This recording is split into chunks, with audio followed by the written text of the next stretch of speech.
कुछ चंद ऐसे लोग हैं जो विवाद में डालना चाहते हैं, वो बीजेपी के लोग। हम उससे होशियार हैं, अपना काम कर रहे हैं। नमस्कार, आप देख रहे हैं न्यूज़ फॉर नेशन और मैं स्वाति पांडे आपके साथ। बिहार शिक्षा विभाग के अपर मुख्य सचिव के पाठक छुट्टी से लौटने के बाद एक बार फिर से सुर्खियों में छाए हुए हैं। के पाठक का अब आमना सामना हुआ है पटना के डीएम से। यानी पहले के पाठक जो है वो खुद शिक्षा विभाग के मंत्री के आमने सामने हो गए थे, यानी एक तरफ चंद्रशेखर और दूसरी तरफ के पाठक थे। फिर जो है के पाठक लगातार शिक्षा विभाग को ठीक करने के में शिक्षा विभाग लचर शिक्षा व्यवस्था को पटरी में पर लाने के लिए अलग अलग फरमान, अलग अलग निर्देश जो है वो जारी करते रहते हैं। अब ऐसे में जब के पाठक छुट्टी पे चले गए और छुट्टी से वापस आए, उसके बाद के पाठक ने स्कूलों को लेकर के बड़ा नोटिस जारी कर दिया। दरअसल बिहार में बढ़ते शीतलहर को देखते हुए, बिहार में बढ़ती ठंड को देखते हुए लगातार स्कूलों को बंद करने का आदेश अलग अलग ज़िलों के डीएम ने जारी किया। पटना के डीएम ने भी जो है, यानी डॉक्टर चंद्रशेखर ने, पटना डीएम ने जो है स्कूलों को बंद करने का नोटिफिकेशन जारी किया, स्कूलों को बंद करने का निर्देश जारी किया, जिसके बाद के पाठक का बड़ा फरमान सामने आता है। के पाठक कहते हैं कि छोटी छोटी बातों को लेकर के आप स्कूलों को क्यों बंद कर देते हैं, यानी स्कूलों को वापस खुलवाने का निर्देश के पाठक दे देते हैं।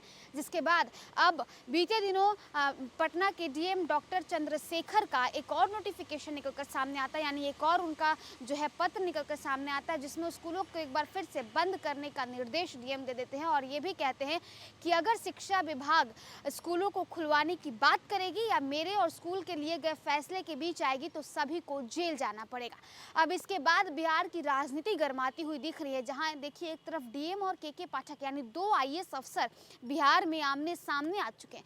अब इसके बाद बिहार सरकार में मंत्री जमा खान का बड़ा बयान जो है वो निकलकर सामने आया है। जमा खान का कहना है कि दो आईएएस अफसर, दो अधिकारी हैं, वो आपस में निपट लेंगे, आपस में सुलझा लेंगे, जो कुछ भी प्रॉब्लम्स होगा वो लोग सुलझा लेंगे, इसमें राजनीति ना करें। यानी बीजेपी पर निशाना साधते हुए बिहार सरकार में मंत्री जमा खान ने क्या कुछ कहा है वो आपको सुनवा।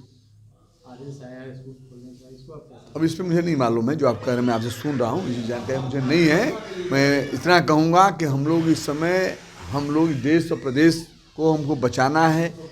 प्रदेश में हमारा विकास हुआ, हमारे नेता ने किया, देश में करना, उसकी लड़ाई लड़ रहे हैं हम लोग। आगे चुनाव हमारे सामने, मैं उसको हम लोग देख रहे हैं। बाकी कुछ चंद ऐसे लोग हैं जो विवाद में डालना चाहते हैं, वो बीजेपी के लोग। हम उससे होशियार हैं, अपना काम कर रहे हैं। अच्छा, ये हमेशा ये जो है प्रशांत किशोर है, बीजेपी पार्टी को लोकसभा सीट में 5 सीट भी नहीं आएगी, ये इसको और समय न बताएगा। और ये सब हम क्या जवाब सवाल करना है, ये तो आदमी हल्का होता है, सवाल जवाब करता है।